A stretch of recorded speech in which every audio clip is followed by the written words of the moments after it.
Ang pusa, wala sa Wolfsburg. Nandito sa Austin! Nandito na ang ating idolo, Congressman Kiko Marzakan!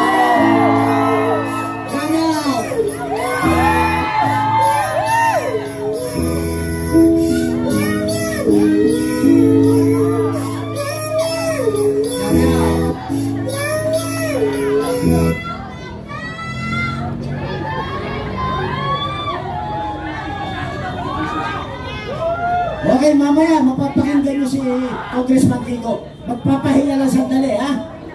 O Kiko, mukhang naisuhan mo si John Vic Rimulya. Pinaghandaan ka nung loko-loko. Naisahan mo ang mga ulol na tarantado. Wala sa Protest Park! Naisahan sila! Nag-aabang doon! Nandito si Congressman Kiko Marzakan! Napakatalino talaga ni Kiko! Dahil naisahan niya si John Vic Rimulya! Hey! Si John Vic ngayon ay naroon sa Forts Park! Hinahantay niya doon si Kong Kiko! Si Kong Kiko nandito na! Oh, alam niyo bakit? Matalino talaga ang matching. Naisahan din! Oh, di ba? Oh, naniwala na kayo. Kiko yung doon. Hindi lang ko namin sinabi sa inyo, yung Fortress Park, Kiko lang yun! para pumunta sila doon. Ginawa po talaga namin yun, Kikoy. Kaya yung mga nagsasabi sa social media, bakit hindi kayo pumunta sa Fortress Park? Kikoy nga yun eh. Okay. Babalik na muna ang ating kasamahan na si Lisa Moore.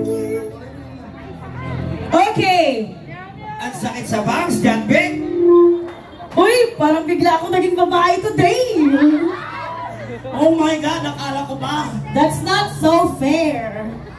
But anyway, I was just so starstruck kasi imagine a 27 years old Gen Z, right? Working in the Congress, surrounded by the crocodiles, pero malakas ang loob, right? Samantalang maraming Pilipino, negosyante, private individuals, yung mga taong may posisyon na sana dapat may boses ay hindi bumuboses. So let's take an inspiration from Congressman Kiko Marzakan and speak your voice. Dapat matapos na ang kagaguhan ng Marcos administration. Marcos, resign! Marcos resign! Marcos resign! Marcos resign! Marcos resign! Marcos resign! Panahon na para putulin ang sungay mula sa pinakataas-taasang sangay ng gobyerno, which is the executive branch of the Republic of the Philippines, which is President Ferdinand Marcos Jr., his wife, Liza Araneta Marcos, his cousin, former House Speaker Martin Romualdez, down to their last minions in the Congress and in the Senate. Again, I am not here to talk about how much money they rob from us because it's so apparent and it's so obvious. Alam natin yan lahat. They're so famous for being so magnanakaw, from the Congress to the Senate, from the DOH to the DPWH to the Bureau of Customs to the Bureau of Immigration. Lahat ng sangay ng pamahalaan, ninanakaw nila ang pondo instead na magsilbi sa bayan ang kakapal ng mga pagmumukha. Ang sabi ko nga noon sa batasan, magnakaw ng magnakaw ng magnakaw kayong lahat.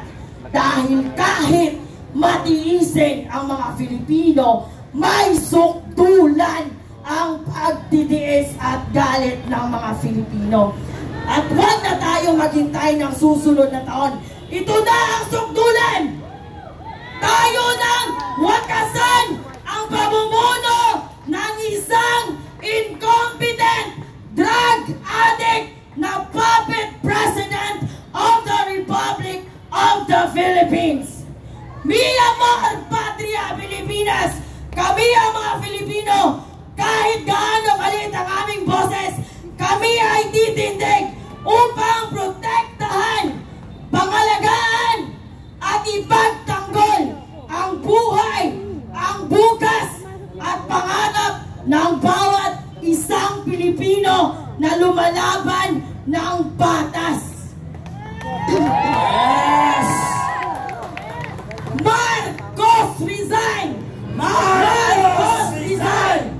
Marcos resign! Marcos resign! Recess PH! Lahat ay dapat mag-resign. Kongreso, Senado, Pangulo. Lahat ng may kabulastugan sa pagsiservisyo publiko. Lahat dapat mag-resign. They have every obligation to restore the public trust of the Republic. Dahil trabaho nila yon. We are not asking for too much. That is exactly their role as a public servant. We should normalize demanding for something that we deserve dahil tayo ang nagpapasweldo sa bawat isa sa kanila. Mag-special shout out tayo. Boyeng Rimulya! Putang ina mo ka! Ang banal ng pangalan mo, pero asal demonyo ka! Kung gaano kapangit ng pagmumukha mo, sana binawi mo na lang sa pag-uugali. Pero kinota mo ba? Mahihiya maging si Satanas sa'yo. You will fucking dethrone Satan himself because you are so fucking evil. Now, ito ang babala ko sa lahat ng mga politiko. Yes, the numbers here are not overwhelming. But alam ko, you are so fucking scared. Because the rallies, despite of your machineries, despite of your pera namin, despite of your BBM vloggers na bayad galing mula sa taxes namin, despite of your manipulation of public opinion through the manufacture of troll farms to manipulate public opinions, hindi namamatay ang mga rally. Dahil ang mga Filipino ay hindi bobo! Maalam kami sa YouTube University, mga putang ina nyong lahat. At ito ang tandaan nyo. Yes! Tonight! Ang daming tumatawa sa social media. Mga trolls, dahil kukunti lang daw tayo. Yes! The numbers here are overwhelming. But the general sentiment of the Republic, of the citizens of the Republic of the Philippines is overwhelming enough that it will not die very soon. And one day, those fucking rage of the abused Filipino people will caught up on you. At siguruhin nyo na lahat, pati pusa at aso nyo, isasakay nyo sa private plane nyo, mga putang ina kayo. Mamatay na silang lahat, mga putang ina! Maraming salamat po, kapatid na Amor. Ayan, napakinggan nyo.